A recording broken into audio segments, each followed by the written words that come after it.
Assalamualaikum warahmatullahi wabarakatuh. Sahabat hoki, ini kita lagi menghadapi bulan Ramadan. Sebentar lagi ini Lebaran. Di Indonesia ini ada satu tradisi yang menarik, yang unik menurut saya, yaitu mudik. Dan mudik ini kadang-kala merupakan suatu kewajiban bagi umat Islam dimanapun berada, terutama yang ada di kota besar. Karena dia berasal dari desa, akhirnya harus mudik. Dan ini seakan-akan wajib. Nah, untuk itu bagaimana kita akan berbicara tentang apa sih itu hakikat mudik sebetulnya menurut Islam. Untuk itu, mari kita dengarkan apa yang akan dibicarakan oleh Kang Maman terkait dengan mudik.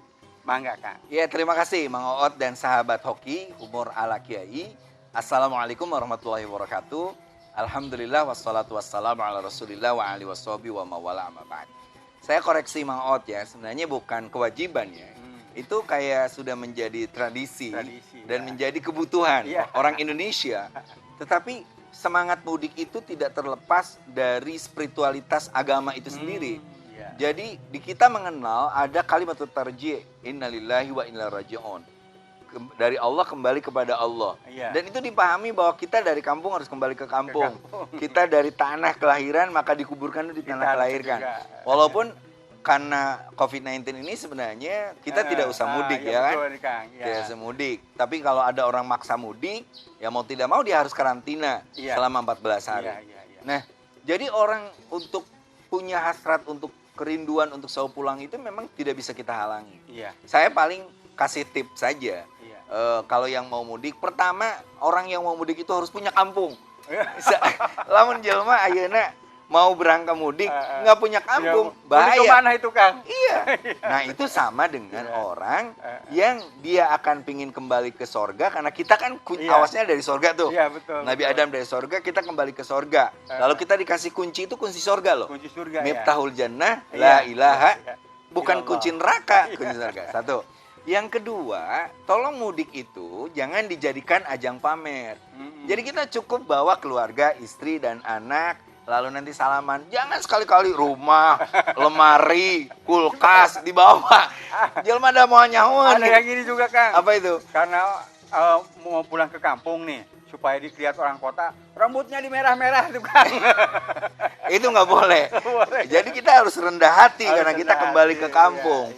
Nah, yang ketiga, ketika kita meninggalkan rumah itu harus safety.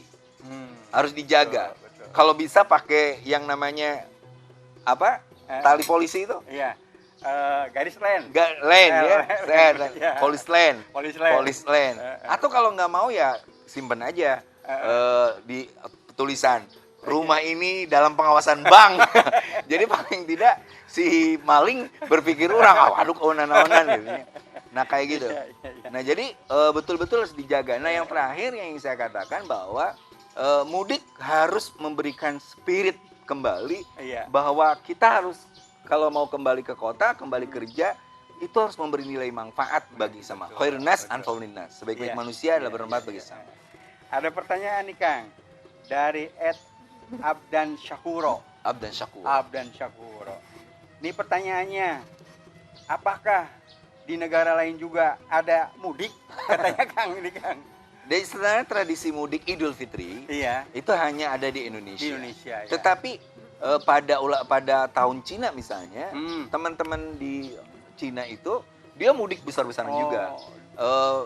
Di beberapa tempat ada tradisi pulang kampung ketemu masyarakat sendiri. Jadi sebenarnya pada momen-momen tertentu orang memang selalu ada kerinduan kembali ke tanah kelahiran. Itu aja. Sahabat hoki, menarik juga ini tentang mudik. Bukan suatu kewajiban, tapi ada nilai kebersamaan di sana. Untuk itu, Kang Maman akan memberikan ibroh. Mangga, Kang. Ya, sahabat hoki, salah satu yang membuat kita selalu rindu ke tempat kelahiran kita adalah bagaimana kita ingin memberikan manfaat kepada sesama. Itu yang terpenting. Oleh sebab itu, orang yang baik adalah orang yang saat dia lahir, semua orang tertawa karena gembira. Jadi kita disambut dengan tertawa gembira oleh orang-orang kampung, apalagi orang tua kita. Nah berjuanglah supaya kita memberi manfaat kalau kita kembali ke kampung itu, supaya kalau kita meninggal nanti di kampung, Iya. maka orang lain menangis. Menangis. Ya. Sedih ada orang baik, orang jujur, dermawan meninggal. Iya. Jangan kebalikannya Pak Doto. Iya. Jangan kebalikannya. Pas lahiran ditangisi, Tangisi. dan tepugu inung bapaknya. Pas meninggal. Orang jelas di aba bae. Nah, pas meninggal. meninggal orang tetap alhamdulillah biang koerok mampus. Mampus. Naudzubillah summa naudzubillah. Jadilah orang baik untuk nanti pulang dalam keadaan baik. Amin. Subhanakallahumma bihamdik asyhadu an la ilaha illa anta astaghfiruka wa atubu ilaik. Wallahul muwafiq ila aqwamit thoriq. Wassalamualaikum warahmatullahi wabarakatuh.